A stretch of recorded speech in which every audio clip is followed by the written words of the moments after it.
The air grows suddenly cold, the radio static thickens, and experienced search parties realize too late that the tracks they are following have abruptly vanished into thin air. After decades of baffling disappearances in the Great Smoky Mountains, park officials still insist these are merely cases of hikers losing their way. But beneath the official reports lies a darker reality that seasoned rangers whisper about only when the sun goes down.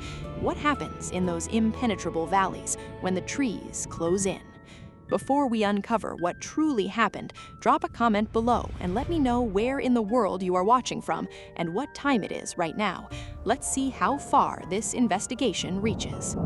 When tourists picture the Great Smoky Mountains National Park, they envision sweeping vistas of blue mist rolling over endless ridges, cascading waterfalls, and postcard-perfect trails that beckon millions of visitors every single year. Stretching across the border between North Carolina and Tennessee, this massive expanse of wilderness is America's most visited national park, drawing travelers from across the globe into its ancient, brooding embrace. Yet beneath the breathtaking scenery and the tranquil facade lies a sprawling, rugged labyrinth of dense temperate rainforest, steep ravines, and hidden hollows that have claimed lives with terrifying regularity. The sheer scale of the wilderness is enough to overwhelm even the most prepared adventurer, but the true terror of the Smokies is not just that people get lost, it is how they disappear, and what is sometimes found in their place.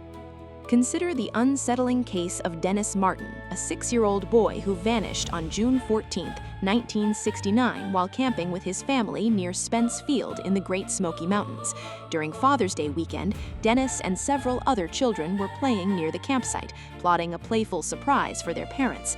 In mere seconds, while hidden behind some bushes just yards away, Dennis simply ceased to be. When their companions turned around, he was gone. No sound, no cry for help, no struggle.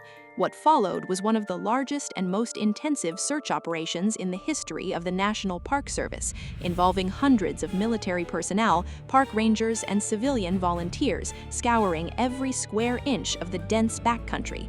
Despite sweeping the treacherous terrain thoroughly, searchers found virtually nothing save for a few faint, unverified boot prints matching the boy's size discovered miles away in an area that had already been exhaustively searched multiple times. The mystery deepened further when heavy rain swept through the mountains during the search, washing away crucial evidence and hampering tracking dogs that reportedly picked up strange, erratic scents that baffled handlers. To compound the psychological weight of the event, a local key witness came forward claiming to have heard a muffled, terrified scream echoing across the valley shortly after the disappearance, followed immediately by the sudden appearance of a strange, burly figure moving swiftly through the heavy timber with unnatural speed. The official investigation eventually ground to a halt, leaving behind a chilling void of answers and cementing the case as one of the most haunting unresolved mysteries in American wilderness history. Yet the disappearance of Dennis Martin is far from an isolated anomaly in these ancient hills. Decades later, travelers continue to vanish under conditions that defy logical explanation, leaving investigators with puzzles that challenge the very boundaries of probability. Seasoned park rangers who spend their entire careers patrolling the back trails whisper of phenomena that cannot be explained by standard search and rescue manuals. According to veteran rangers who have spent decades navigating the remote ridges, there are certain zones within the park where the ambient forest sounds, the rustle of leaves, the calls of birds, the rushing of distant streams, abruptly die away into an absolute suffocating silence.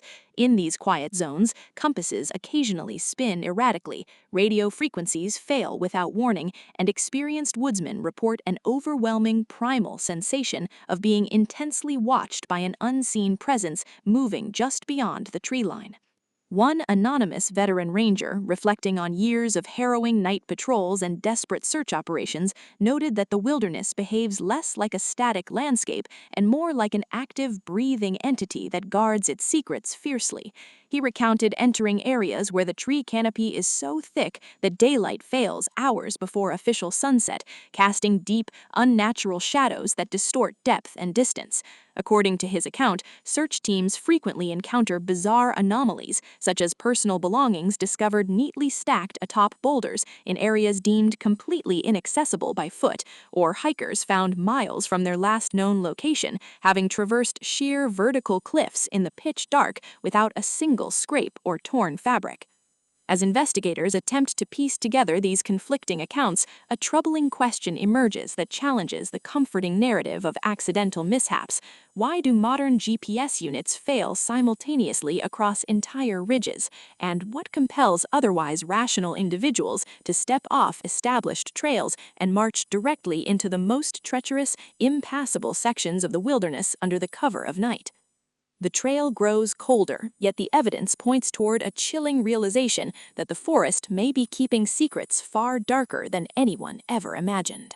The deeper investigators probe into the archives of the Great Smoky Mountains, the more the official narrative begins to fracture under the weight of recurring anomalies. While park authorities routinely attribute these tragedies to hypothermia, sudden weather shifts, or simple human error, local folklore and private testimonies of retired backcountry personnel suggest something far more systemic and inexplicable is at play. For generations, the mountain communities surrounding the park have passed down unsettling stories about the ancient inhabitants of the hills, entities and forces that predate European settlement by centuries. Cherokee legends speak of the Yunwi Tsunsdi, the little people, mischievous and elusive spirits said to dwell in rock caves and deep hollows, capable of luring unsuspecting travelers away from their paths with haunting calls and mimicking voices. While modern investigators naturally dismiss such folklore as regional myth, the striking similarities between historical tribal warnings and the erratic behavior reported by modern rescue teams demand a closer examination. Consider the recurring phenomenon of geographic displacement that characterizes so many of these Appalachian mysteries. Victims are frequently discovered in locations that defy all logical calculations of human endurance and travel time. Toddlers and elderly hikers alike have been recovered in high-elevation ravines, separated from their last known positions by jagged mountain ranges, roaring rivers, and miles of dense, briar-choked wilderness, distances that would take an athletic mountaineer hours of daylight to traverse. Even more disturbing are the documented instances where missing individuals are found in areas that search parties had already swept meticulously just hours prior. How can a lost hiker or a child materialize in the exact center of an open clearing that dozens of trained professionals and tracking hounds scoured repeatedly? Some independent researchers have argued that the unique topography of the Smokies, combined with intense electromagnetic anomalies and rolling atmospheric inversion layers, creates natural disorientation zones where human cognition breaks down completely.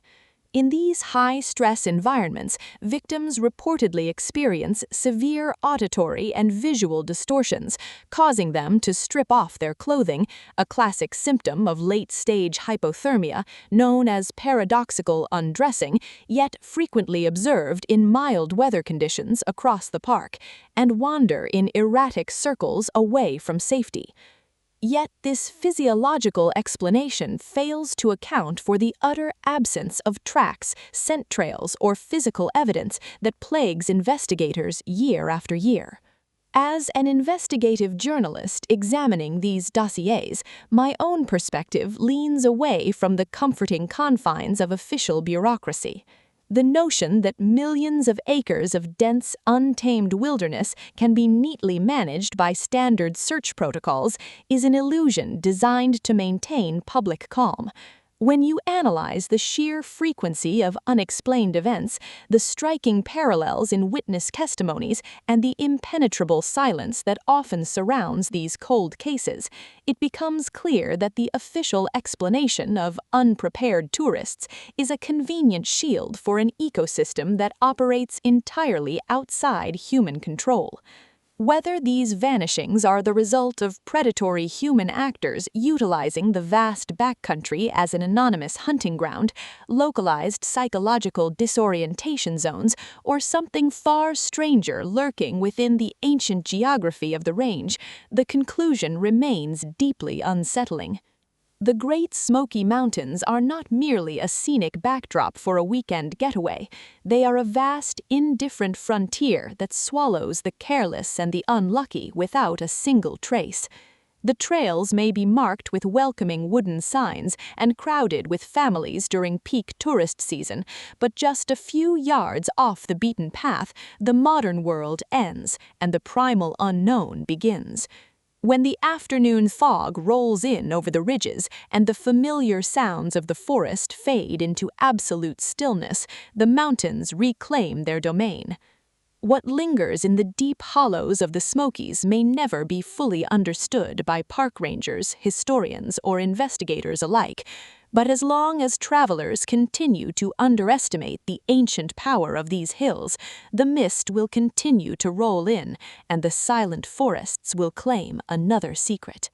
Think about that the next time you step off the trail.